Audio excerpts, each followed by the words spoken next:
Thank you, everybody, for joining us. Welcome, welcome, welcome. My name is Dr. Jamila Perritt. I use she, her pronouns, and I'm the president and CEO of Physicians for Reproductive Health. I assume if you're joining us and you've logged on, that you likely know who we are already. But for those of you who are new to our work, Physicians for Reproductive Health is a physician-led advocacy organization that mobilizes the medical community, educating, organizing providers using medicine and science to advance reproductive health for all people.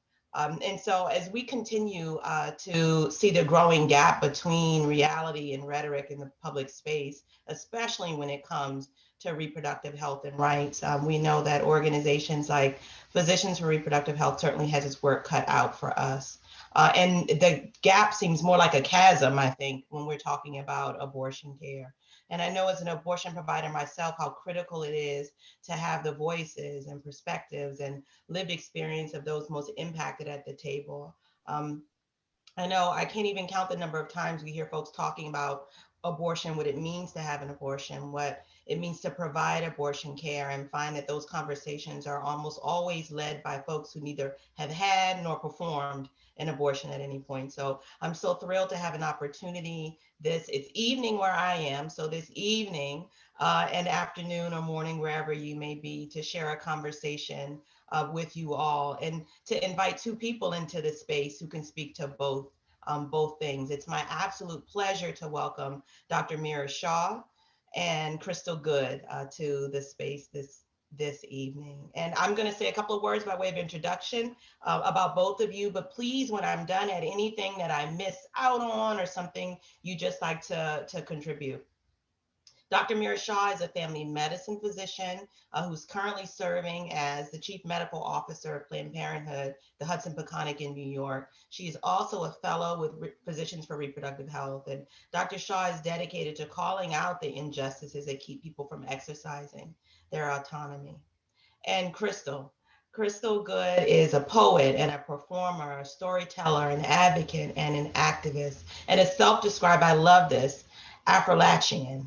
She walks in the June Jordan quote, like a lot of Black women, I have had to invent the power my freedom requires. So welcome to you both, Meera and Crystal. It is my pleasure to have you spending this some time with us, the next hour, give or take, I think, with us this evening. Welcome. Happy to be here. Thanks for having us. I'm excited. So I'd like to begin at the beginning. And so if everybody will indulge me just for a moment, I'd love to hear the story about, from each of you, about your entry points into the work. I mean, I think origin stories are so important, and I try to tell mine as often as I have the opportunity, because I think these stories, they help us remember how and why we came to the work that we're doing. And especially when the work isn't always, rainbows and butterflies, remembering why you came, I think is really important. And so I'm going to start with you, Meera, if that's okay. Yeah, And we're here to talk about your book, of course, but I'd love to hear about your entry into abortion care more broadly. I know I didn't go to medical school thinking I was going to be an abortion provider, so I'd love to hear how a little bit about how you came to the work. yeah, definitely. I can definitely share that with you all. And I did talk a little bit about that in the introduction of my book. And I grew up in South Carolina. I was the daughter of immigrants. I am the daughter of immigrants. My parents were from India. I grew up in a very, very conservative culture, but one that definitely, pushed us in education and really, advocated for us to, be the best of whatever we could become. And so I went to medical school, and I knew that I always wanted to work in social justice. I'd always been drawn to the work. And, I did land in sexual reproductive health, but as you know, Jamila, it's very intersectional, right? The work that we do intersects with all the other lines of social justice work. And it wasn't until I was in residency that I became really introduced to abortion care through a mentor that I had, who actually may be here. Linda, if you're here, hi. She really did an incredible job of making it very clear how stigmatized abortion care was, but also how normal it was. And she did it in such a beautiful way. Like, this is something that's so stigmatized and we need to fight for. Yet let me just show you in practice, in the clinic setting, how we can normalize that and just integrate it into just regular primary care.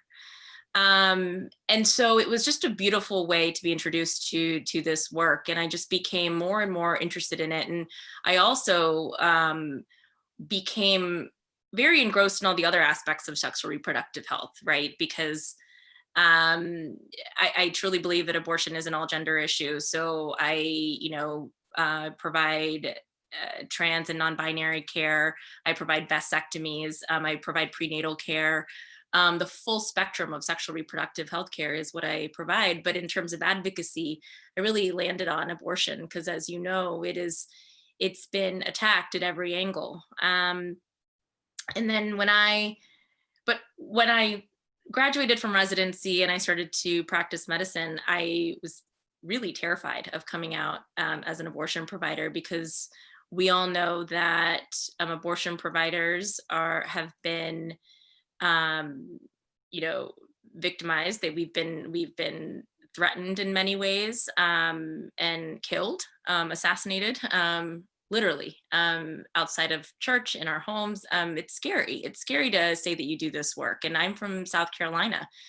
I had a dream once to like go back home and to be a physician, but it's not as easy, given the line of work that I do. And so, in the book, and I talk about this, that I was home one weekend, one summer a few years ago, and I was in a Target, and I found myself buying a card for a little boy, and I started talking to this woman. She looked like she had identified as white. She and I were chatting, and I guess I had left my stethoscope in my bag, and so she asked me if I was a nurse, and I said no, I'm a physician. And she asked me what kind, and one thing led to another, and I found myself opening up to her and telling her that I was an abortion provider. But it wasn't easy. I hadn't told anybody really that I had provided abortion care, maybe a few friends, few family members, and I had opened up to her, and I was terrified because I judged her. I admittedly judged her that she, because she was white, because she was an older lady, because we were in the South, in South Carolina, I just assumed that she was anti-abortion. And, shame on me for that, because she then later opened up and said that she had had an abortion. In fact, she had had two, and I was the only one she had told, hence the title of my book. And this was a really interesting exercise. And like, you just never know what someone's story is. You never know what someone has been through. And like, I was having these internal conflicts about my own experience in intersections, like of where I was and who I was speaking to, yet I was judging somebody else. And, when I look back at that story, if anything, I just feel guilt because I judged her immediately. And that really opened up my eyes to the importance of not only sharing my truth, but also of just keeping an open mind and just understanding that we cannot judge someone based on their appearance or demographic. So that's the long, sort of convoluted story of sort of how I landed in this work and have become an advocate. And so, yeah. Yeah, fantastic. And I love that our lives are always so full of these stories. And so it's just a wonderful opportunity each time we have a chance, right, to talk about them and to remember them and to think about how they've shaped so much of what our work is, right? And so as you're thinking back, even that phrase that she shared with you, you're the only one I told. And I certainly hear that a lot as a provider myself, and the fact that that's stuck with you, right? Yeah. It does stick with you. And I know, Crystal, that you're on this panel with your storytelling hat on, certainly, and where it was featured in Dr. Shah's book. But tell us a little bit about your entry into storytelling and abortion storytelling. And I'd love to hear also about like how your work as a poet and a performer really influences that. Well, when I was thinking about the question, the truth is, I think I'm just now entering with my full self into the work. And I say that because I'm taking off all the mask. You can see me as Crystal, and I can tell you my story. I'm not using probably maybe some of the tools I've used in the past. It's a poem, but it's not about me. It's I'll show up at the rally, but I'll be in the back. I'll sign the petition, but don't put my name public. And I say that after, decades of sort of being on the peripheral of this movement. And I got to give a shout out to my friend Amy Weintraub. She was an advocate in West Virginia. She's since moved to Florida and works there with some of the state coalitions. And she was one of these, abortion advocates, t-shirt, hat, buttons, show up at the rally, and I've watched her and I thought, how can she isn't she scared? Like, all of these things. And she was so committed to it. And so an opportunity came up when she said, there is a grant. This was probably about 6 years ago. There was a grant that I think you and I would be great at, and it's going throughout West Virginia and training, you're talking to nurses and healthcare providers about abortion and the options, and that it's their legal mandate, right? When a person is pregnant to, I'm out of my language right now. I'm not in my training course, so forgive me on that. But, we went throughout the state and trained these nurses that it's their job, right? To remind women of what their healthcare options are if they're pregnant, right? And this was in rural West Virginia. We went to every nook and cranny. And I thought we would be in the most, the places where, you're driving literally past the, abortion is murder billboard, right? Into a little church basement to talk with these people. And of course they want to get their education, just hurry up, get it over with. But this changed me because I realized that when women, even healthcare providers, that they needed this information, but then also once they got into a space where they could ask questions, right? And that this whole world opened up for them and for me too, in terms of like, what the story that I was holding on to. I wasn't just, I was sharing the technical points, but I had a story too. And slowly that story started kind of coming up. and never shared it. And then one day I was I got a call to lobby against Kavanaugh in DC, against his appointment. And so I went, and it hit me almost, right before I went into my own Senator Joe Manchin's office, that the reason I was there was because of the abortion that I had at 16 and what I had to go through to get that, and the shame that I carried from that, and the shame that I carried, from an abortion when I was married. And I could go on with my stories, but I realized that I was holding on to so much shame. And there was another West Virginian there. A lot of you all may know her, Erica, and she said, "Wait a minute, what happened? What did you do?" And she reminded me of the courage that it took as a 16-year-old girl to go in front of a judge in West Virginia to ask for an abortion, while my mother, all these dynamics. And I never framed it that way. And I found my courage, not so much for myself, but for that 16-year-old Crystal that didn't have that information, didn't have that support. That 20-year-old Crystal, that 30-year-old Crystal, that was carrying around all of this shame. And from that experience, I was able to meet Meera and was able to tell my story fully from the beginning to the end. And then have someone tell it back to me. Now you can call it, there's all kinds of technical terms I'm sure that therapists might use for that, but hearing your story, spoken back to you, read back to you, that someone listened to you in every detail, wasn't rushing, just open and listened to you. I can't explain that healing that it gave to me, but it also gave me a passion that I want to offer that to other people. And the way that I think that that happens is for me to be transparent in my story, and like of so many other people, hundreds of people, thousands of people have, because it really just takes that one time, and you don't know when it's going to happen, to free somebody from all of the oppression that that people endure when they're coming to their truth about their abortion story. I love that. There's so many, I mean, there's so much to unpack in that, right? Stigma and shame and connection through storytelling and activism and advocacy, right? Using that story. And I love that phrase, I had a story too, right? How powerful is that? I think it's just fantastic. I think, we talk a lot about certainly the positives of storytelling and in the abortion provider community, we describe it as like what Meera shared with us, or coming out story, right? How often and how frequently and how public are you as a provider?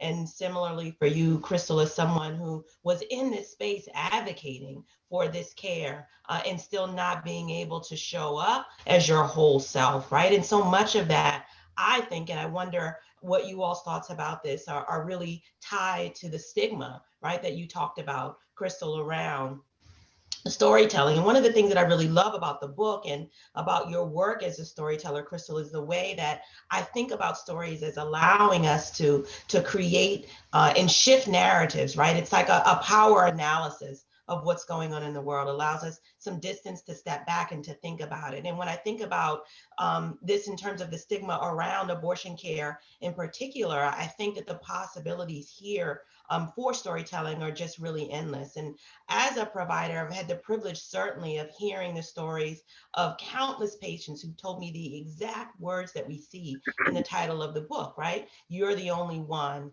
that I told. I'd love to hear, Meera, how you came to the idea about writing the book, right? I know that that wasn't the first person and certainly hadn't been the last one before you started in your process that said those words to you. How did you think about writing that book, and what was your process like?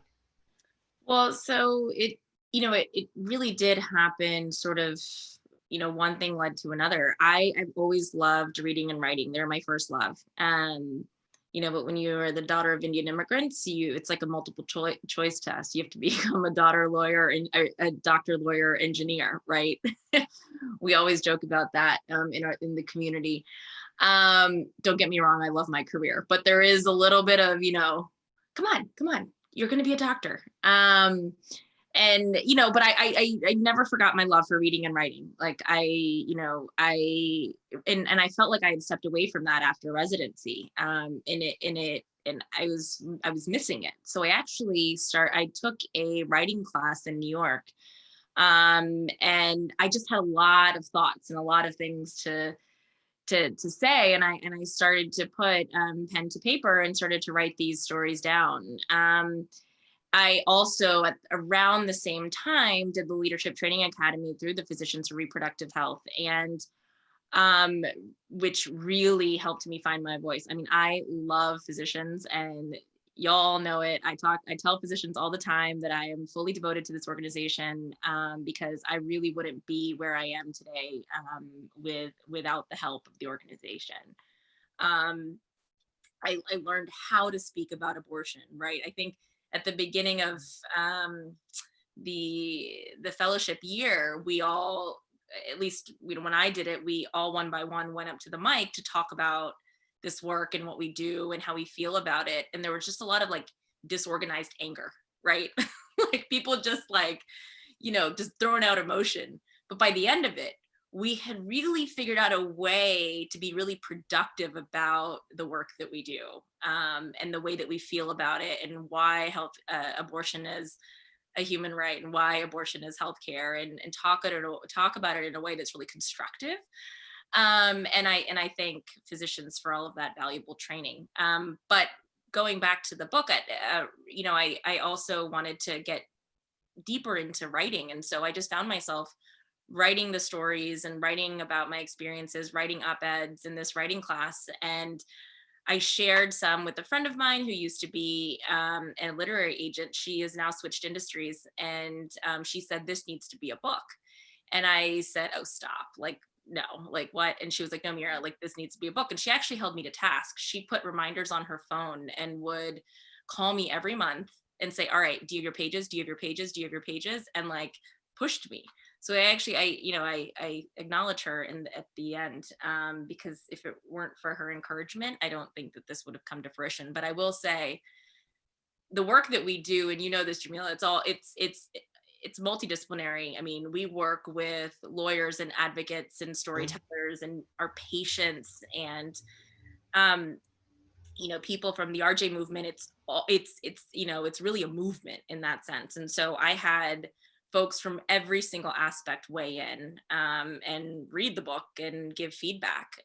So it wasn't just about me. I tried to decentralize myself as much as I could and make it about the people who were sharing their stories. And so yeah, that was sort of the shortened version of the process. But yeah, but they're not your stories, right? And so how did you find the storytellers? How did you guys meet? How did you and Crystal become connected? Yeah, so a lot of people ask me if the storytellers in the book were my patients, and actually they weren't. And there is a unique relationship, a doctor-patient relationship, that I didn't want to take advantage of. Sometimes it can be, a sort of power dynamic that I didn't want the patients to feel that, oh, my doctor's asking me to share my story, therefore I have to say yes, if that makes sense. And I'm privy to that, and I didn't want my patients to feel uncomfortable, although they did inspire me in so many ways, and guide sort of the way in which I was thinking about the stories and writing the stories. So I honor them in that way. But many of the storytellers really found me. And then later on, I would go back and ask them, like, is this something that you'd be willing to open up about? Erica Christensen, who is, I saw she's in this, she's watching. Hi, Erica. Love you. She is now a good friend of mine and said, oh my gosh, Crystal is amazing. Y'all need to connect. And it was just as simple as that. And it was one of my favorite interviews. I loved all my interviews, but it was just, she has a lot of soul when she talks, and she's just so inspiring. And her story really just blew me away, especially the way you shared your story was just so impactful. And she wanted to, have it included and have her story told and shared with the world. So we made that happen. And we are so grateful for that, Crystal, for you sharing that story in that way. Did you have any concerns about it? How were you thinking about? Goodness, yes. I mean, first of all, I was just coming off of sort of my coming out with my story. And of course, I decided to come out in Joe Manchin's office, right? In Washington, D.C. Erica was there. And that's, when I started thinking about how to tell the story, that this story is important because I was a 16-year-old girl who had to go see a judge for my health care, right? And I had to skip school, and I had to put on an outfit that I thought that the judge would, see me as smart or credible or whatever. And, I mean, like, as an adult woman thinking back what I had to go through, I was like, oh, baby girl, come, let me give you a hug. You know what I mean? And let me help you. And that's what I just realized I had to do in this moment. If I'm going to advocate for abortion, I have to tell this story. And so I decided to tell it in Joe Manchin's office. And Erica is sort of, the person that, helped me to understand, there's a lot of power in that, Crystal. There's a lot. Erica's also from West Virginia. So I think she understood sort of like the coming out dynamics, being from that state, being from, a state as a, whatever you all think about West Virginia, it's probably true. But I'm not going to stand here and get into a defense of stereotypes and whatnot. Let's just go with, it's 97% white state. There's one abortion clinic in the entire state, and it's not Planned Parenthood. I mean, I was an abortion lobbyist also for in West Virginia, and even that tenure, I didn't share my story. And so this is building up. So when I was finally, I shared my story in Joe Manton's office, and it was very quickly that I met Meera. So I was still in the like, did I do that? Did I do that? And then I was allowed to put my story, when you speak to your legislatures, you're in there, and it's not a 2-hour conversation. So you don't have the whole context. And I was able to do that in telling my story to Meera. And, it starts with, does it start with Meera? Oh my God, I just need Oprah. I can't remember Then there was Oprah. the first line. Yeah, thank God for Oprah. Thank God. And yeah, thank God for Oprah. And I do thank God for Oprah, because she was the first person that I knew on national television to talk about sexual abuse and its impact, right? And she, I'm very thankful for Erica's connecting me to Meera, because I don't think that if that time frame, I needed to put my whole story in a context, right? So that I could see it for myself. And now, then the next thing, I'm testifying, I'm on Fox News. And now I want to share my story any place, anywhere, anytime that it could be of service. I think that the chapter that Meera wrote, titled Vandalia in the book, it opens up a whole, a lot of other issues around abortion care and some of the challenges that people may face if they're Appalachian, if they're from a rural place, if they're experiencing, abuse in their homes, race. I mean, I think that my chapter kind of opens up the doors to many places that I personally would like to take my story and share with other women, other places.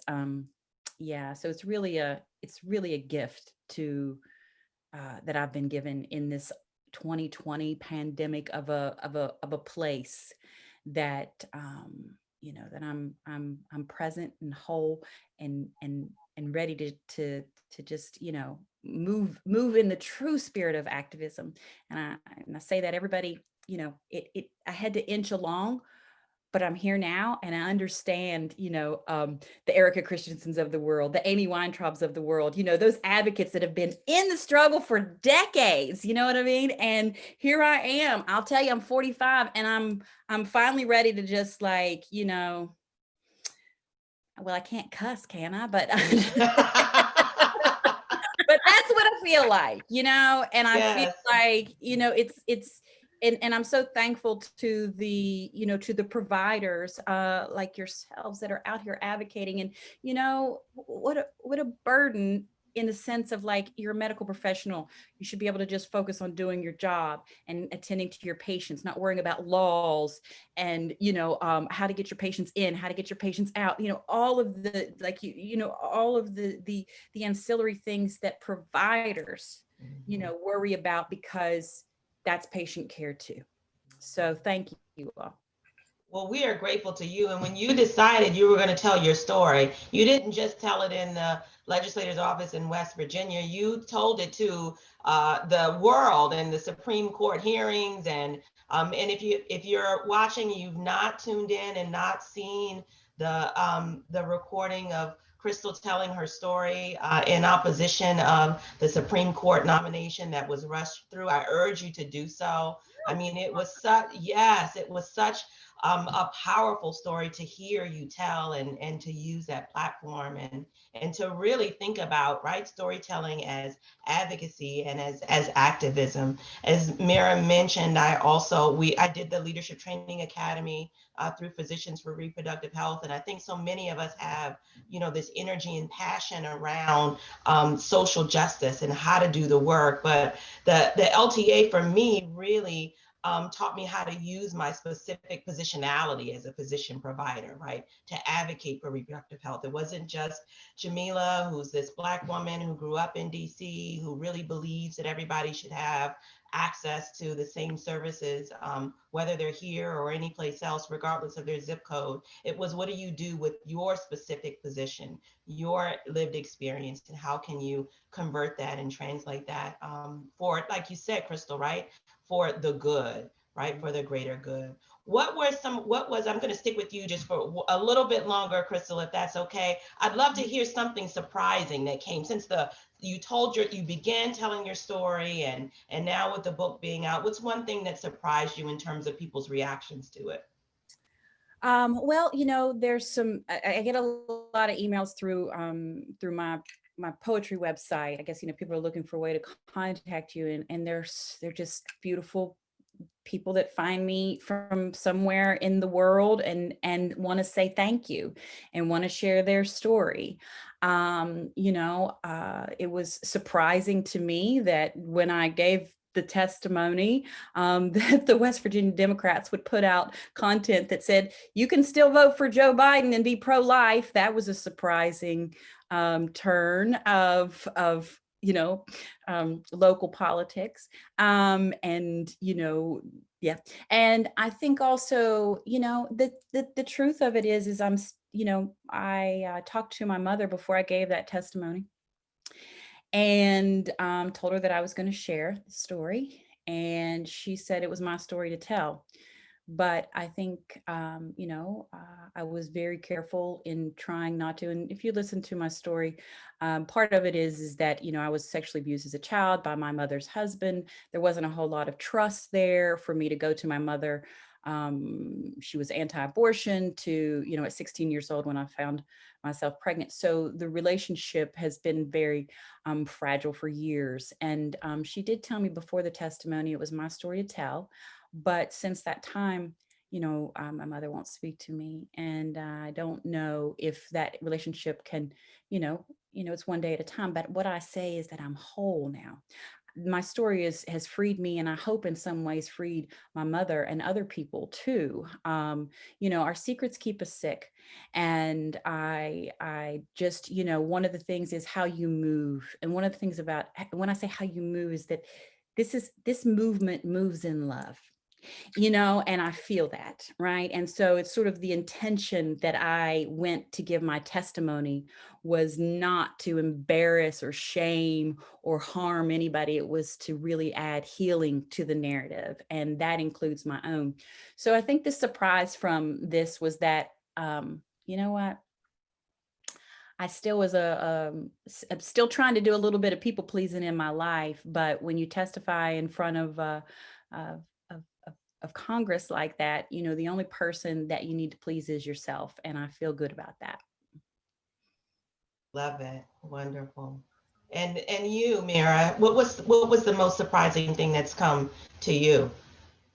So I would say, I was very deliberate about the stories that were included in the book. I wanted them to intentionally be and represent a diversity of voices, right? I wanted the book to really represent the patients that I see in the exam room. And I will say that being South Asian, being the daughter of immigrants, I rarely read stories in the media about people who look like me who've had abortions. And so I very intentionally included a story of a Punjabi woman, a Gujarati woman, a woman from Bangladesh, and someone who's Muslim, someone who is Hindu, someone who is also Hindu. Just going through the catalog of stories. And so one thing that's come out of this is that, the South Asian community has really caught on, and the majority of the interviews, the podcast interviews, the events that I do are centered around the South Asian community because of that. And it's been incredible. I get about a handful of messages a day, whether it be through social media, whether it be through email. And it's mostly people who identify as South Asian, and they're sharing their stories. They're getting really excited about this because they're like, this is one thing we really don't talk about. And now I'm seeing it more on various platforms. And I mean, that's been super exciting for me, and like personally, as well as professionally, but really personally. And, I was telling Jamila the other day that, like, my mother is amazing. I'm very close to my mom, but she is very, very conservative, and she knows what I do and she supports it. But, in the, like, I support my daughter kind of way, not the, like, I'm like fully there, fully, fighting for this alongside of her way. However, when I started telling her that, I like provide abortions for Gujarati speaking people at one of my Long Island health centers, she's like, wait, really? It like opened her eyes. And I mean, over the years, it's gotten her excited. And she now tells all of her girlfriends, she's turned into this little radical, because she's like, my people have abortions. And she has a stack of my books at home, and she'll hand one out to anybody, anyone from the community comes over. She'll give a book out. And now she's, and so that I'm just trying to illustrate the power of storytelling and how awesome it is. And, my mother, who's, now a grandmother, she's older in age, and she's just like, I am all about this. She talks about it. She sends me articles. And I truly just attribute that to storytelling. I mean, she knows that I'm a scientist. I've told her the data, but it wasn't until I shared those stories that she was on board. Those stories are huge, right? Like, that's how we find our connection. I think particularly for our communities of color, that's always been the way we've connected with one another, and the way that we really hold ourselves in the center. And I think let's talk a little bit about both, something that came up for both of you, right? Like seeing or not seeing your story represented. And so I loved you talking about, Meera, how intentional you were about including a diversity of stories, knowing that we see all kinds of people, right? I think that folks have an idea about who has abortions and who doesn't have abortions, right? Who needs access to care and who doesn't.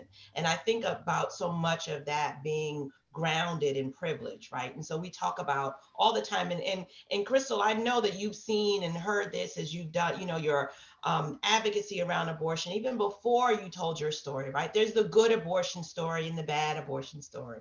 The one that we've been told will draw enough sympathy to be able to make change, right? And so crafting a narrative around who has abortions and who doesn't, and how that's connected to privilege. How do you guys think about that? About the privilege, who we privilege in our storytelling, and how a diversity of stories can shift that narrative a little bit.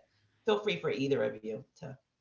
Well, I'm working on a project now, and I'm thinking about, who has the privilege not to worry about healthcare costs, right? Just like, this is a privilege, right?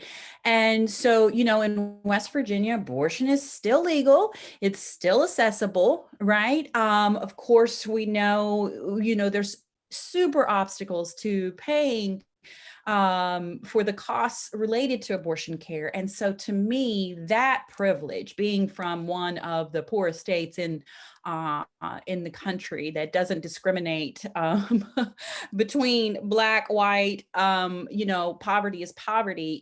And so, just the privilege of accessing healthcare is something that, I'm thinking deeply about, and how that intersects so many different communities. And yeah. And I can say that in terms of, being someone who has the power, has the privilege to even put something like this together, in that the stories that are in the book are like literally, those are the interviews that I did in that order. And those are the ones that, I didn't really pick and choose. There were only 2 stories that I didn't include in the book that I had received, but that was for very specific reasons, included that were by request by the storyteller, not because of me deciding that, those stories shouldn't be included, if that makes sense. And, I was only given 300 pages. So I did have to stop at some point, but I could have kept going. So, and it sort of organically just became a variety of people who could pay for it, people who couldn't pay for it, right? People who had experienced, and I actually was asked in another interview, you brought up is people talking about regret around their abortion. Like, how do you think that's going to sound to the anti-abortion folks, right? Because they use regret as an argument, as one of their arguments. And I'm like, well, I wasn't appealing to them. I was appealing to the reality of abortion, right? Like, if somebody felt that way, then that's how they felt, and it's to be included in the story. I wasn't editing for like a PR perspective necessarily, if that makes sense. Yeah. And you both of you described it. Crystal, you talked about that telling the story and seeing it written and read back to you. So it seems like this was a very much a collaborative process. Is that the Well, case? the listening process, it was, here's my story. And she listened and she would ask for clarifying questions. And then she quickly, I don't know how you did it, Meera, but, she turned it into a narrative. And, each step of the way, it was very consensual. Are you okay with this? Are you okay with this? And that was also, very important, for when you share your story. Mm-hmm. And I think,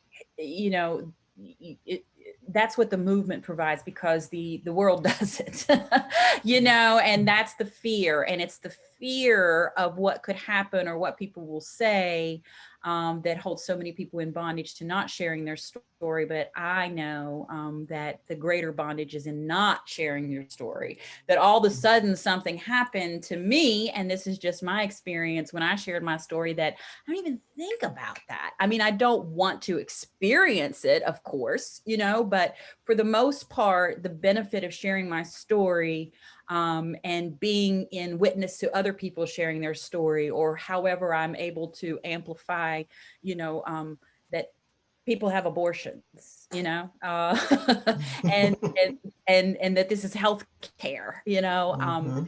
and normalizing that, is worth, to me, some Yeah. of the, you know, some of the challenges that a lot of people fear when they don't want to share their story. And I love that you're bringing up, there's no perfect story, there's no perfect story. There's no perfect storyteller.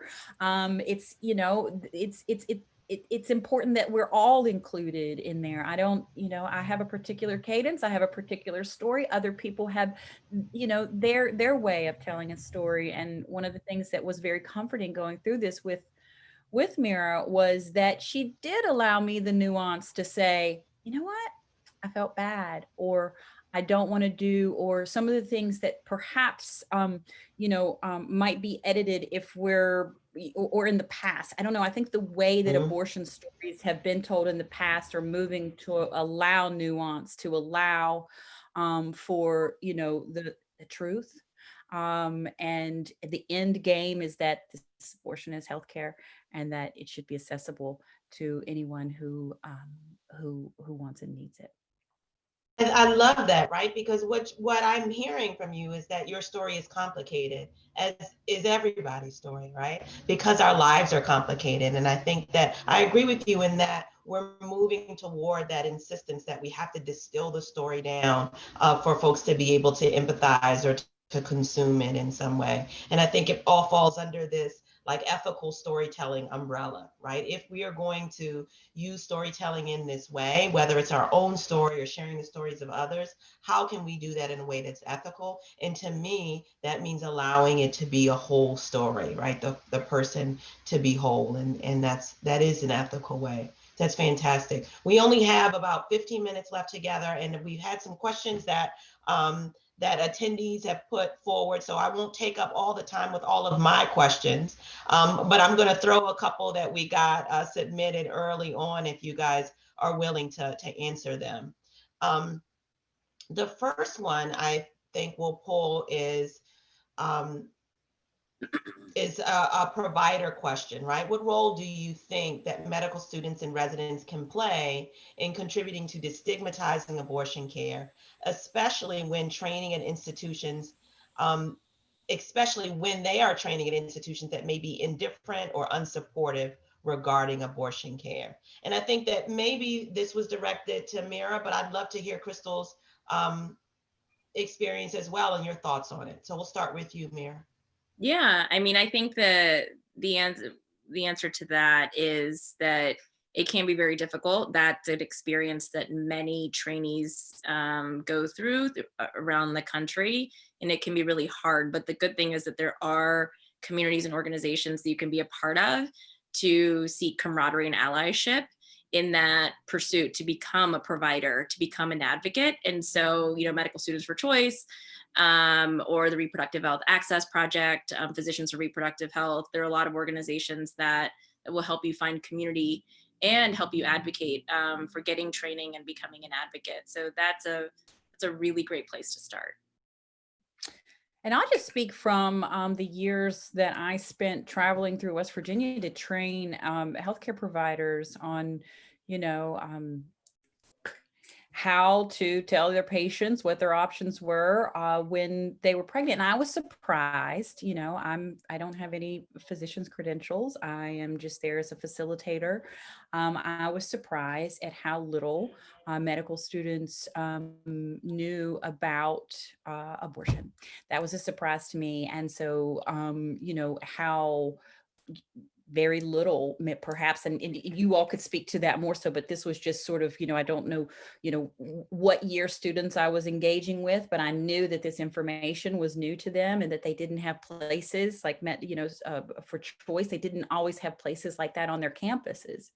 And they weren't even introduced to the idea that they could be abortion providers in their studies. So that just shows me how necessary that these conversations are, and that the work, has many branches to it.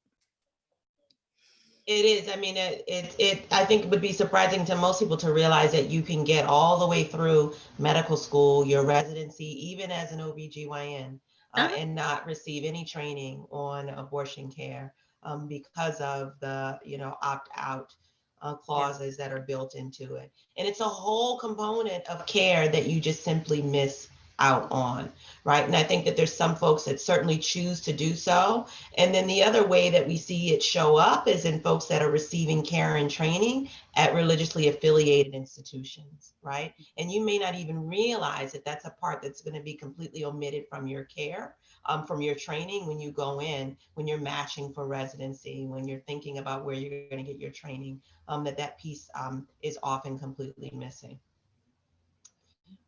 Should we do another one? Yeah. Yeah. This is close to some of the conversations that we've had already around ethical storytelling, but I think it's worthwhile giving like some really clear tips, right? And so this is a student that's interested in family planning, always plan to write books on patient stories. And so the question is really around how you can share that story without exploiting the storyteller in the process.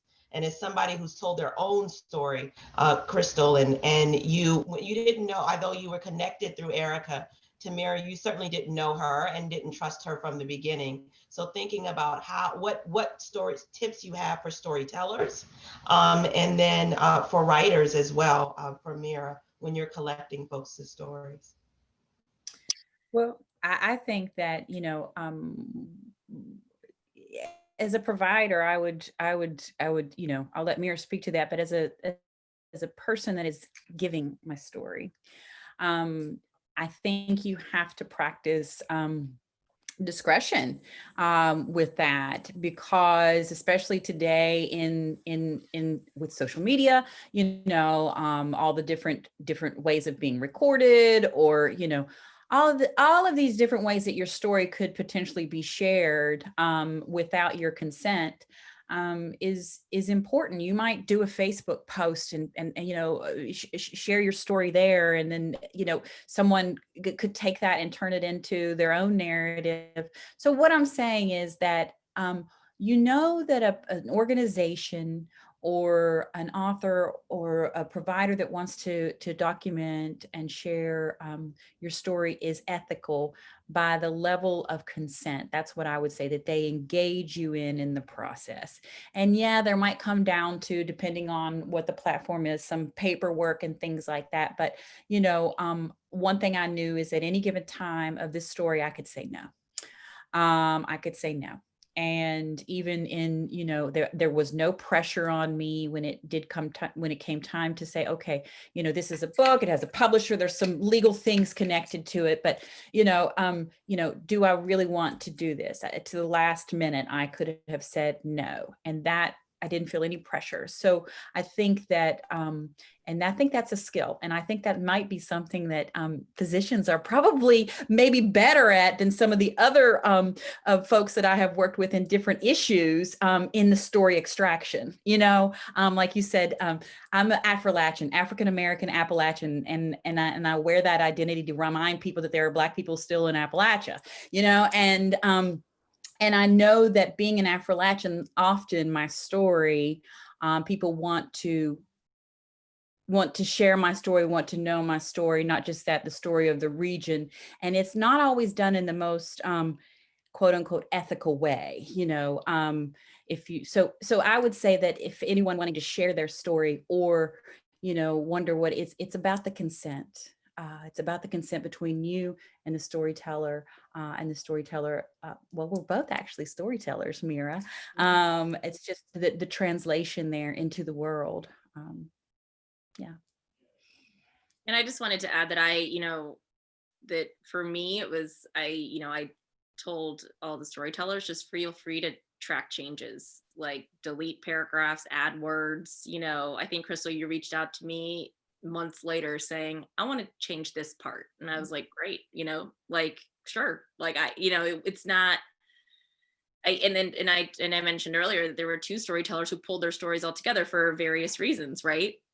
Mm-hmm. And so that was something that, I talked to you about this a little bit before even the interview, that like one of the things that I was acutely aware of was doing inadvertent harm, right? I never want to intentionally harm anyone or inflict any sort of trauma or have an adverse outcome, but there's always we all have great intentions, but sometimes there's a way of causing inadvertent harm. And so I did whatever I could to try to prevent that to the best of my ability, which for a lot of that was getting the weigh-in and buy-in from like other folks who I really respect in the movement. And it started with the storytellers themselves. And I really leaned on the RJ movement, right? So Tony Bond, who's incredible, read the book and gave me some incredible feedback, and that I really valued. So it was a really collaborative process in many ways. Yes, thank you. Well, we only have a few more minutes left, so I want to do just a couple of things. One, to just offer you an opportunity to share anything that you didn't say or something that you want people to know about you or the book or your story, and make room for that. And then also we want to tell folks how to be in touch with you. If they want to buy the book, if they want to read your poetry, Crystal, if they want to get in touch with you, we want to make sure folks have that information too. One of the things I want to give a shout out to is physicians. That I love this organization so much so that all of my royalties are going to be donated to 4 organizations. So Physicians for Reproductive Health Access Project, We Testify, and Whole Women's Health Alliance. 4 organizations who are doing incredible work. And so, yeah, that's something that I had decided from the very beginning, because this project was like it was an exercise in advocacy for me, and so yeah, I won't be profiting in any way, and that's really important for me to just put out there to everyone, and that it's going right back to the movement. So not only will you hopefully learn something from reading the book, but you'll also be giving back directly to the organizations who are doing such incredible work. So keep buying the book. And where can they buy the book? Anywhere books are sold. I want to put in a plug for that. So we know that there are the bigger online websites, but I want to put in a plug for independent bookstores. Bookshop.org is a great place to start. And yeah, wonderful. How can we find you, Crystal? Well, I'll just say, I think everybody should buy the book, And when you read my chapter, we should get Oprah to read the chapter, because that would be like life full circle. You know, If anybody listening knows Oprah, I don't think it's connect us. possible. I think the book, I think it should be on Oprah's list anyway, right? Yes. So, but as for the work I'm doing, if you want to support me, please go sign up for blackbygod.org. And I'm creating a news and storytelling organization for Black West Virginians. There's 56,000 of us, and we don't have representation in media, in journalism. Our stories are not being told, and they haven't been being told. So when I say that 16-year-old Crystal is so present and just so validated, she's just so happy, because it was 16-year-old Crystal that had an abortion, and it was 16-year-old Crystal that tried to buy the last Black newspaper in West Virginia. And it's called the Beacon Digest, and the owners of the Beacon Digest said, no, Crystal, we're not going to sell you a newspaper, right? But I was that ambitious. And so now, fast forward to where I am in life, I'm just going to make my own newspaper.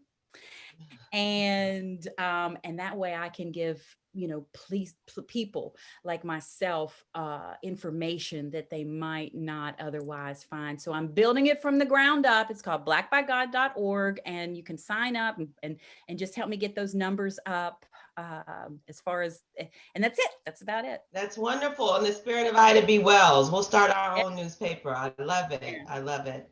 Thank you both so much for joining us, for participating, for sharing your stories, for gifting us all with your presence this evening. I'm so grateful to have had an opportunity to get to meet you, Crystal. Meera, I've known for years, so always good to see you. I've known her for years, so good to see you as always. And thanks so much. Thank you, everybody who tuned in and joined us. So. Thank you. Yeah. Love so much. Thanks, everybody.